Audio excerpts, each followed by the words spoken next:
இரண்டாம் வாசகம். தாவீதின் மகனான கிறிஸ்து பற்றி பவுலின் சான்று.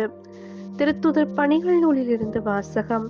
அதிகாரம் 13, இறைவசனங்கள் 16, 17, 22 முதல் 25.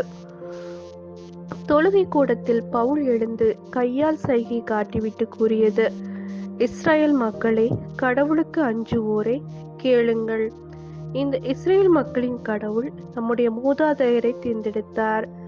அவர்கள் எகிப்து நாட்டில் அந்நியர்களாக தங்கியிருந்த போது அவர்களை ஒரு பெரிய மக்களினமாக்கினார். பின்பு அவர் தம் தோள் வலிமையை காட்டி அவர்களை அந்த நாட்டை விட்டு வெளியே அழைத்து கொண்டு வந்தார்.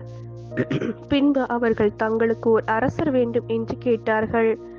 கடவுள் கீசு என்பவரின் மகனான சவுல் என்பவரை அவர்களுக்கு அரசராக கொடுத்தார்.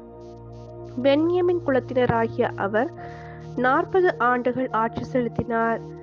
பின்பு கடவுள் சவுலை நீக்கிவிட்டு தாவீதை அவர்களுக்கு அரசராக ஏற்படுத்தினார். அவரை குறித்து ஈசாயின் மகனான என் தாவீதை என் இதயத்துக்கு உகந்தவனாக கண்டேன். என் விருப்பம் அனைத்தையும் அவன் நிறைவேற்றுவான் என்று சான்று பகர்ந்தார். தாம் அளித்த வாக்குறுதியின்படி கடவுள் அவருடைய வழிமரபிலிருந்தே இஸ்ரேலுக்கு இயேசு என்னும் மீட்பர் தோன்றச் செய்தார். அவருடைய வருகைக்கு முன்பே யோவான் மனம் மாறி திருமுழுக்கு பெறுங்கள் என்று இஸ்ரேல் மக்கள் அனைவருக்கும் பறைசாற்றி வந்தார். யோவான் தம் வாழ்க்கை என்னும் ஓட்டத்தை முடிக்கும் தருவாயில், நான் யார் என நீங்கள் நினைக்கிறீர்களோ அவர் அல்ல நான், இதோ எனக்கு பின் ஒருவர் வருகிறார், அவருடைய மிதியடிகளை அவிழ்க்கவும் எனக்கு தகுதியில்லை என்று கூறினார்.